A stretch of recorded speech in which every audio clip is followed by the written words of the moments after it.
Cara, nunca foi um negócio que passou pela minha cabeça, tá? E isso, não sei se você já teve conversa desse tipo, mas é muito comum. Quando você pergunta para alguém que caminho a pessoa que quer seguir entre especialista e líder, poucas pessoas falam que querem ser líder, poucas pessoas se veem como líder, né? Mas eu acho, a princípio, eu acho que eu me tornei um líder porque eu tive bons líderes. Ao longo da minha carreira toda, eu tive pessoas acima de mim que me mostraram que liderança é mais do que cobrar e colocar pressão e tentar cumprir cronograma, né? Eu tive, mesmo antes de começar em UX, outros chefes que eu tive antes, durante minha carreira toda eu tive poucos chefes e muitos líderes. Eu dei muita sorte, tá? Eu considero que eu dei muita sorte na carreira porque eu tive pessoas muito boas acima de mim que mostraram que liderança é mais do que dar paulada, é mais do que ficar cobrando, é mais do que colocar pressão, né? É se preocupar com a pessoa, é se preocupar com o desenvolvimento dela, é se preocupar com estabelecer o melhor ambiente possível para que ela possa desenvolver o melhor trabalho possível, né? Na época que eu comecei a liderar, que foi no PagSeguro, quem me puxou para a liderança foi a Lu Terceiro.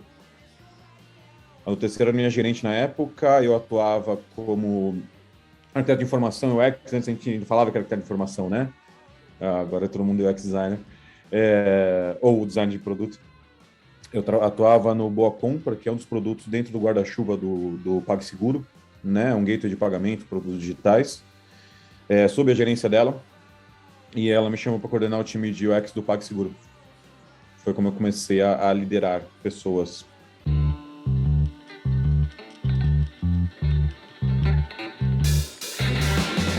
Cara, eu não acho que é diferente de ser um líder de alguma outra área, assim, tá?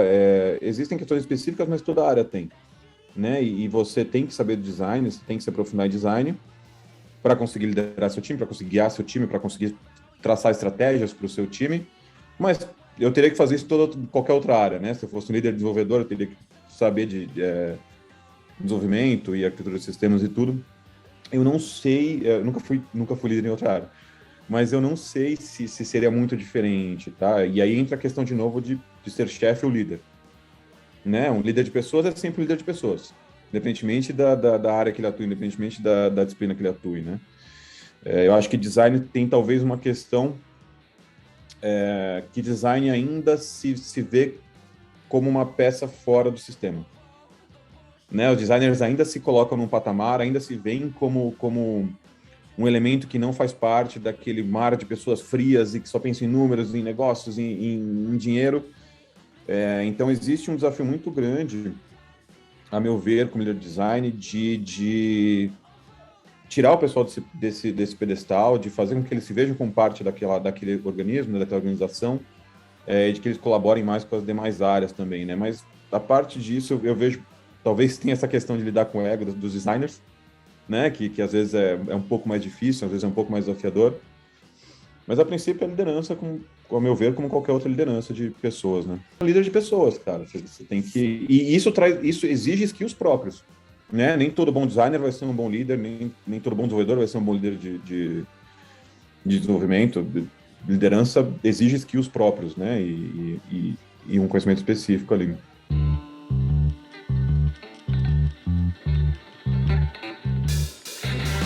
Eu acho que é bem falar de negócios. Tá, existe uma questão de estabelecer, acho que são duas questões específicas, né? Um é estabelecer essas pontes de comunicação, né? Eu costumo dizer que a gente fala muito de empatia para com o usuário final e fala pouco de empatia para com os nossos pares na organização, né? Estabelecer essas pontes é entender que a gente não está fora do sistema, que a gente não é o salvador, que nós não somos as únicas pessoas preocupadas com o usuário final, né? Estabelecer esses canais, estabelecer essas pontes e garantir que todo mundo esteja trabalhando de forma bem alinhada, né? De que a gente entenda as dificuldades de desenvolvimento e ajude com o nosso trabalho, com a nossa entrega, a superá-las, que a gente entenda a necessidade de negócio, que a gente entenda o negócio de produtos e que a gente consiga fazer parte desse todo, sempre evitando aquela sensação de nós contra eles, né? Sempre evitando o sentimento de confronto ali, acho que o confronto mesmo, cara, porque isso acima de tudo, é muito pouco produtivo, né, cara? Você estabelece uma relação muito ruim, você quebra qualquer possibilidade de comunicação quando você se põe numa situação como essa, porque você entende qualquer atividade do outro lado como um ataque. Né? É muito ruim para o time de design que deixa de participar de questões estratégicas, que deixa de agregar todo o valor que ele poderia agregar, e é ruim para o produto, para o negócio como um todo, que tem uma área super estratégica, super chave do desenvolvimento de uma boa experiência, de um bom produto, que não está alinhada com outras áreas, que não consegue se comunicar e que se vê como uma entidade apartada, né? Eu acho que esse é um ponto, tá? Quebrar essa visão do designer, da visão que ele tem de si mesmo e da visão que os times de design em geral têm dentro das suas organizações. E o outro ponto é garantir que o time de design entenda e traga preocupações de negócio para o seu trabalho, para o seu dia a dia, para a sua entrega. Né? Eu acho que todo designer fala que quer ter mais participação estratégica, mas quando você dá um problema de negócio para um designer resolver, ele não tem nem as siglas. Né? Ele não sabe como aquilo se encaixa na estratégia da empresa, ele não sabe o retorno esperado daquilo, ele não sabe por que o negócio tomou aquela decisão ou outra decisão, ou por que o C-Level traçou essa estratégia. Então, eu acho que é trazer um pouco mais essa visão de negócios para o nosso dia a dia, para a nossa entrega, para a nossa estratégia, né, de implementação, e fazer com que tudo isso ocorra ao mesmo tempo, né, e que ocorra em harmonia. Eu consigo pensar no usuário final e consigo olhar para o problema de negócio e traçar uma estratégia que atenda as duas partes e que entregue valor tanto para o usuário final quanto para a organização da qual eu faço parte.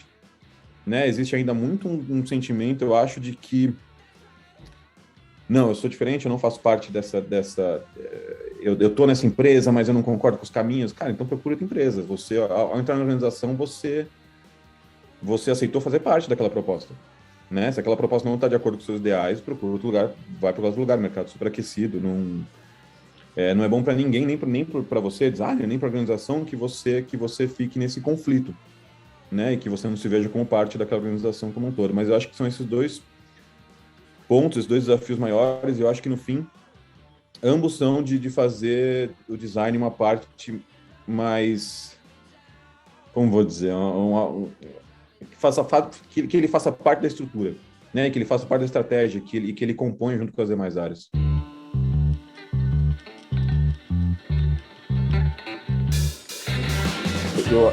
Eu acho e tenho tido muitas conversas nesse sentido que eles esperam uma liderança que consiga, primeiro, hoje, né, com os desafios do mercado, construir um time, traçar uma estratégia, não só para estratégia de experiência, mas estratégia de time mesmo. Puta, eu vou construir esse time com esses skills porque eu tenho essa necessidade aqui dentro, ou eu tenho essa limitação. Estruturar um time de design, né, isso também é difícil de fazer, né, pensar a estrutura, pensar os skills, as disciplinas que eu vou aplicar ali. Puta, nesse momento eu vou investir em pesquisadores, porque eu estou nessa fase do negócio, da startup, que eu preciso explorar mais, preciso criar mais, ou eu vou investir em pessoas com um skill mais de UI para desenvolver meu design ops, porque nem sempre a gente tem, nem sempre não, né? A gente opera nesse lugar super chato que é o mundo real. E ele é cheio de restrições, né? E os recursos são limitados. Então você precisa de alguém com um olhar. Dá para falar design ops? É que design ops hoje está muito focado em design system e tudo mais, né? Mas um olhar para a operação de design, né? Puta, dentro dessas restrições, dentro do nosso objetivo para o próximo ano, eu preciso montar uma equipe mais ou menos assim, com esse perfil, com esse skill, com essa senioridade. E eu também acho que eles esperam que a gente traga essa visão de negócios e que imprima isso junto ao time de design. E que garanta que essa visão não só é utilizada no desenvolvimento das peças, da entrega, da experiência, mas que também os designers se preocupem com o resultado daquilo que eles entregam.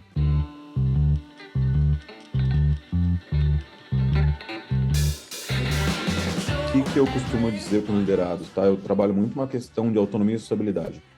Né? Eu tenho geriza ao microgerenciamento, metade do meu tempo eu não sei o que eles estão fazendo, eu acho isso saudável, acho isso bom. Eu espero que eles se preocupem com a qualidade da entrega sempre, lógico, né? Não dá para escapar disso, mas que eles também olhem para negócios, que eles também se preocupem em entregar valor tanto para o usuário final, quanto para a organização, quanto para o negócio, que eles olhem para a estratégia da empresa e direcionem seus esforços de acordo com aquilo, e que eles questionem sempre, cara, sempre, né? Não só a mim, mas como a área de produto, como a área de tecnologia, como a área de negócios, que eles estabeleçam esses canais de comunicação, né? Eu costumo dizer que é responsabilidade do designer estabelecer os canais de comunicação, né? É responsabilidade dele ir atrás de TI para trocar uma ideia, para garantir que a porta está aberta, para garantir que eles podem bater na porta e falar, cara, essa experiência aqui que você desenhou é linda, funciona super, só que eu não consigo desenvolver. Descobri que eu não consigo desenvolver, de acordo com o que a gente conversou, de acordo com o time que eu tenho, o cara saiu, não tenho mais esse skill. Como é que a gente juntos desenvolve uma experiência que faz sentido e que eu consiga desenvolver dentro das restrições que eu tenho hoje, né? Isso acontece muito, né? Você, às vezes só descobre o problema quando você começa a desenvolver, quando você começa a colocar a mão na massa, né? E isso é muito responsabilidade do designer estabelecer esse canal de comunicação e garantir esse alinhamento em todas as partes, né? A gente é uma visão que aparece muito, né? O que a gente tem que fazer para entregar alguma coisa que eu considero que é uma entrega de qualidade é olhar para o que o usuário precisa, o que negócios espera dentro da estratégia da empresa e o que é factível para a TI. Né? A gente está sempre de olho nesse sweet spot, assim, nesse meio termo, porque é aí que a gente entrega valor para a empresa e para o usuário final. E é assim que a gente desenvolve uma solução sustentável, né? Porque senão, cara, não ligo para o negócio, eu vou desenhar a melhor experiência do mundo para o meu usuário, porque eu só me preocupo com ele e eu quero fazer esse universo fantástico para ele. Mas se não estiver dentro da estratégia da empresa, se não trouxer retorno, isso não é sustentável. Então, a melhor forma de você garantir que a experiência que você quer entregar chegue na mão do usuário final é olhar para essas três frentes. O que o usuário espera, o que faz sentido na estratégia de negócios e o que é factível para a TI. Se você deixar de olhar para uma dessas frentes, muito provavelmente a sua solução nem vai chegar, nem vai ser desenvolvida, não vai entrar em produção, ou se entrar em produção vai ter vida curta e não vai ajudar ninguém. Né? É preferível que eu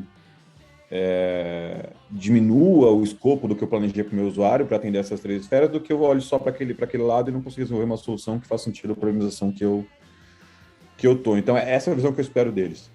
Tá? Que eles consigam alinhar essas três visões, que eles consigam estabelecer as pontes de comunicação necessárias para que você tenha esse alinhamento, né? E porque eles se preocupem tanto com o usuário final quanto com a empresa mesmo e que eles questionem sempre. E como a gente falou no início, tem a questão, a liderança de design exige que o líder de design entenda de design. Né? E design tem diversas disciplinas, né? É uma área muito multidisciplinar. Então, o que eu acho que eles esperam de mim também é conhecimento suficiente, lógico, não necessariamente expertise em todas as disciplinas, mas conhecimento suficiente para ajudá-los a se desenvolver profissionalmente, na direção que eles queiram se desenvolver. Né? Conteúdo, pesquisa, UI, UX, estratégia. Então, o que eu acho que eles esperam de mim é alguém que possa guiá-los profissionalmente e alguém que possa ajudá-los a desenvolver o melhor trabalho possível dentro da sua organização, dentro do seu projeto, dentro do escopo que eles têm ali para trabalhar. E que também alguém que entenda as necessidades que eles têm fora do trabalho, né? E as dificuldades, os problemas, alguém que esteja lá para ouvi-los e ajudá-los a balancear também o lado profissional e pessoal. Né? Acho que é isso, cara. Acho que é isso.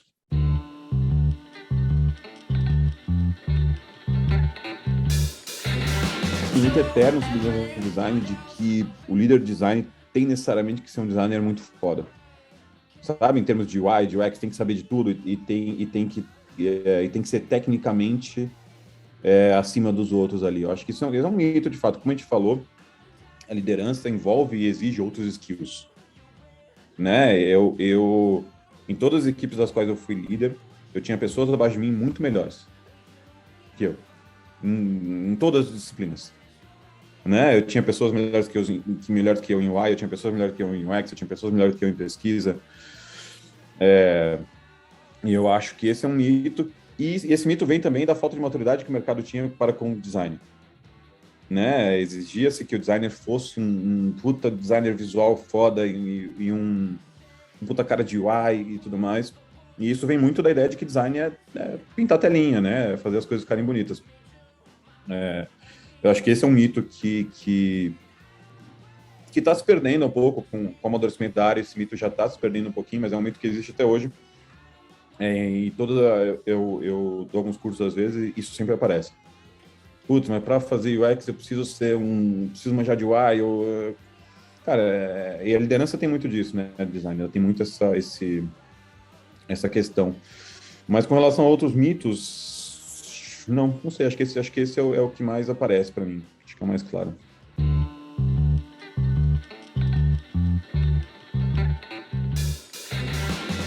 Cara, eu acho que, na verdade, é alinhar a estratégia e enxergar como é que a gente, com as ferramentas que a gente tem, com as disciplinas que a gente domina, vai ajudar a empresa a traçar sua estratégia e a alcançar seus resultados.